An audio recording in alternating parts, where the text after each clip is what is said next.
या मतदारसंघात जे भाजपनं वगैरे उभा केलेली उमेदवार आहेत ती बऱ्यापैकी आयात करून आणलेली उमेदवार आहे असं या मतदारसंघात चर्चा आहे. त्यामुळं त्यांचं काय डाळ या ठिकाणी शिजणार नाही आहे.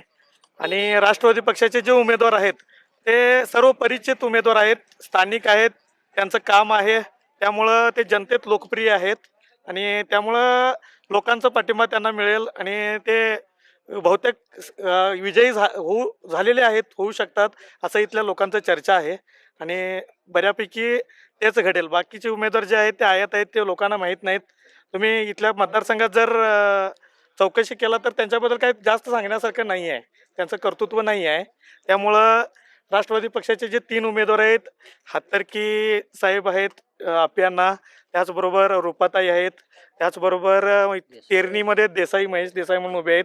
ते सर्वसामान्य उमेदवार आहेत आणि त्यामुळं त्यांनीच निवडून येणार असं वाटतं इथं. हलकर्णी जिल्हा परिषद मतदारसंघातून आपण पाहतोय राष्ट्रवादी काँग्रेस पक्षाचे जे उमेदवार आहेत, मग ते जिल्हा परिषदेचे शिवशंकर हत्तरकी, त्यानंतर बसरगे गटाच्या रुपा केसरुळी यांच्यासाठी आपण पाहतोय बसरगे आणि NH वंडी तसेच नवकुड या 3 गावामध्ये जोरदार प्रचार झालेला आहे, प्रचार फेरी निघालेली आहे. एकंदरीतच काय तर हलकर्णी जिल्हा परिषद मतदारसंघामध्ये राष्ट्रवादीचा प्रचाराला जोर वाढताना दिसत आहे. तर स्वतः रुपा केसरुळे आहेत. काय सांगाल ताई, गेल्या 4-8 दिवसापासून खूप चांगला प्रचार करताय. आज बसरगे, NH वंडी, नवकुड गावामध्ये प्रचार झालेला आहे.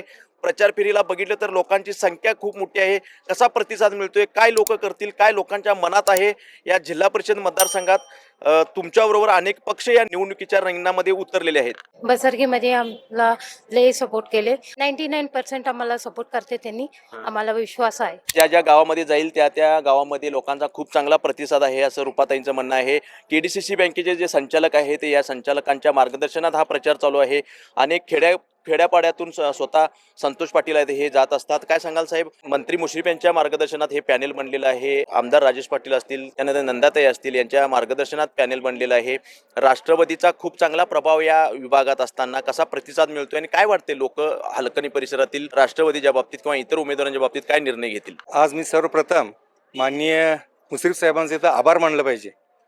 याचं कारण असं की दोन्ही पक्ष एकत्र आणण्यात त्यांना अगदी सिंहाचा वाटा घेऊन हे दोन्ही पक्ष एकत्र आणला आहे. आणि ही एकत्र पक्ष आल्यानंतर सगळ्यांचीच ताकद म्हणजे राष्ट्रवादी, शरद पवार राष्ट्रवादी व अजित पवार राष्ट्रवादी ही ताकद वाढलेली आहे. आणि आज आम्ही प्रत्येक गावात फिरत आहोत. आम्ही आता जिल्हा परिषदमधून हत्तरगी साहेब आहेत, तिकडं हलकर्णी पंचायत समितीचे महेश देसाई आहेत आणि इकडं बसरगे पंचायत समितीला रुपाताई केसरोळे आहेत. तर आज आम्ही 4-5 दिवस झाला आम्ही फिरायला लागलोय, प्रत्येकांच्या संपर्कात आलोय. संपर्कात येत असताना असं वाटतंय ही निवडणूक त्यांनी स्वतः मनावर घेतलेलं आहे. मतदारांनी आपल्या मनात ठरवलेलं आहे, जी कामं करणारे लोक आहेत त्या व्यक्तीशी आपण पाठीशी राहायचं असं ती व्यक्तींनी ठरवलं आहे. आणि मला नक्की हमी आहे की माझे सर्व मतदार बंधू हे नक्की राष्ट्रवादीला निवडून देतील असं आणि भरघोस मत देतील असं मी ह्या संख्येवरनं सांगू शकतो. आणि ह्यांचा लोकांचा प्रतिसाद बघून हे मी तुम्हाला उत्तर द्यायला लागलो. समोर भाजप सारखा मोठा पक्ष आहे, त्यानंतर दोन्ही शिवसेना तुमच्या समोर आहे, तर शेतकरी संघटनेचं आव्हान असणार आहे तुमच्या समोर. ह्या सर्व पक्षांचं जरी आव्हान असलं तर आम्ही कामाच्या माध्यमातून सर्व मतदारांच्याकडे आम्ही मतं घेत आहोत. आणि आज ही जनाची शक्ती आहे, तिकडे आहे ते धनाची शक्ती आहे. सर्व लोक काय म्हणतात की काम करण्याच्या लोकांशी राहिलं पाहिजे. आणि त्याच पद्धतीनं मला आज इथं हमी देऊन सांगतो, धनशक्ती हे मातीत जाणार आहे. दुसऱ्यांच्यावर विरोधात टीका करण्यापेक्षा आम्ही जे कामं केलंय 99 पासून राष्ट्रवादी कामं हे सर्व विकास कामं ह्या खेडोपाड्यामध्ये झालेले आहेत. त्यामुळे ह्या कामाच्या माध्यमातून आम्ही नक्की इथं निवडून येऊ असं मी ग्वाही देतो. आणि जाता अनेक मला बोलायचं आहे, ह्या जिल्हा परिषद मतदारसंघाची जबाबदारी माझ्यावर दिलेली आहे. त्यामुळं मी इथं प्रत्येक मतदारांना भेटून, प्रत्येक गावात उमराला जाऊन भेटून त्यांचा प्रतिसाद घेऊन मी नक्की त्यासनी इथं माझ्या राष्ट्रवादीला मतदान करण्यास त्यासनी प्रवृत्त करवलंय. आणि त्यांच्याकडे प्रतिसाद पण चांगला भेटायला लागला. काय सांगाल काका, कसं आहे वातावरण NH वंडी गावामध्ये म्हणा किंवा या हलकर्णी परिसरामध्ये? यापूर्वीचं वातावरण, यापूर्वीच्या निवडणुका आणि ही निवडणूक आहे ही फार वेगळ्या पद्धतीने जाताना दिसत आहे, अशी चर्चा देखील आहे. आता राष्ट्रवादी दोन्ही पक्ष एकत्र झाल्यानंतर आमचे हत्तरगी गट सुद्धा एकत्र झालेला आहे. आम्हाला प्रतिसाद चांगला मिळाला आहे. कारण ह्या मतदारसंघामध्ये रेखा हत्तरगी वहिनीने चांगलं काम केलेलं आहे. त्यामुळं इथल्या सर्व ज्या 18 गावातल्या ज्या सगळे जे पंचायत समिती किंवा जिल्हा परिषद आहेत त्यांचा सगळा प्रतिसाद चांगला आहे. त्याचबरोबर आमच्या येणेचोंडी गावामध्ये सुद्धा ते रेखाताई हत्तरगी वहिनींनी चांगल्या प्रकारे जवळजवळ मला वाटतंय 40 ते 50 लाख रुपये जिल्हा परिषद असताना सुद्धा त्यांनी कामं केलेली आहेत. आणि त्याचबरोबर आपले स्वर्गीय बाबासाहेब कुपेकर असतील, त्याचबरोबर आपले राजेश पाटील असतील, यांनी सुद्धा ह्या गावावरती अनेक फंड लावून आपल्या आमच्या गावचा विकास चांगला केला आहे. त्यामुळं आमच्या गावातली सर्व जे मतदार आहेत ते कुठल्याही परिस्थितीमध्ये राष्ट्रवादीला जास्तीत जास्त भरघोस मतं देतील ही मी तुम्हाला ग्वाही देतोय. या संपूर्ण मतदारसंघामध्ये राष्ट्रवादीचाच हा बालेकिल्ला आहे.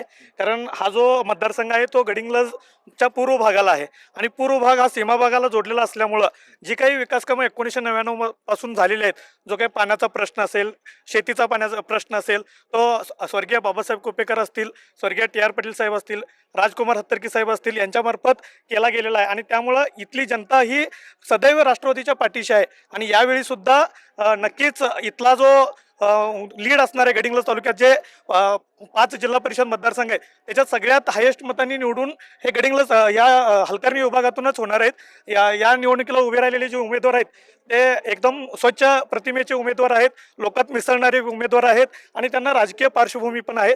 जिल्हा परिषदेसाठी जे उमेदवार या ठिकाणी निवडणूक लढवित आहेत ते स्वर्गीय राजकुमार हत्तरकी साहेब यांचे चिरंजीव शिवशंकर हत्तरकी साहेब.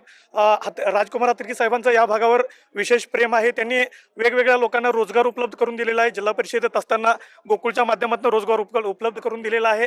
त्याचबरोबर वेगवेगळी विकास कामं केलेली आहेत. त्यामुळं इथल्या लोकांच्यावर त्या सर्व लोकांचा प्रभाव असल्यामुळं इथली जनता ही त्यांचे जे उमेदवार आहेत राष्ट्रवादी पक्षाचे त्याच्या पाठीमागच राहतील आणि निवडून देतील अशी ग्वाही देतो. हलकर्णी असेल, त्यानंतर बस्तरगे असेल, येणेचवंडी, नवकुड या भागामध्ये राष्ट्रवादी काँग्रेस पक्षामार्फत या तिन्ही उमेदवारांचा प्रचार हा करण्यात आलेला आहे. जे KDCC बँकेचे जे संचालक आहेत संतोष पाटील यांच्या मार्गदर्शनात हा प्रचार चालू आहे. आप्याना यांच्या मार्गदर्शनात हा प्रचार चालू आहे. आणि हा प्रचार चालू असताना संतोष पाटील यांनी सांगितलेलं आहे की विजय आपला पक्का आहे. कारण विजयाचं त्यांनी समीकरण सांगितलेलं आहे. हत्तरगी गट असेल, त्यानंतर 2 राष्ट्रवादी एकत्रित आलेले असतील आणि या दोन्ही राष्ट्रवादीच्या माध्यमातून झालेली कामं असतील. हा तिहेरी संगम आहे आणि हा तिहेरी संगमच विजयापर्यंत या राष्ट्रवादीच्या उमेदवारांना पोहोचवणार असून आपण नक्की गुलाल लावू असा विश्वास आज या लाईव्ह टुडे मराठीच्या माध्यमातून या प्रचार फेरीनंतर जे काही उमेदवार आहेत त्यांच्या समर्थकांनी व्यक्त केलेला आहे.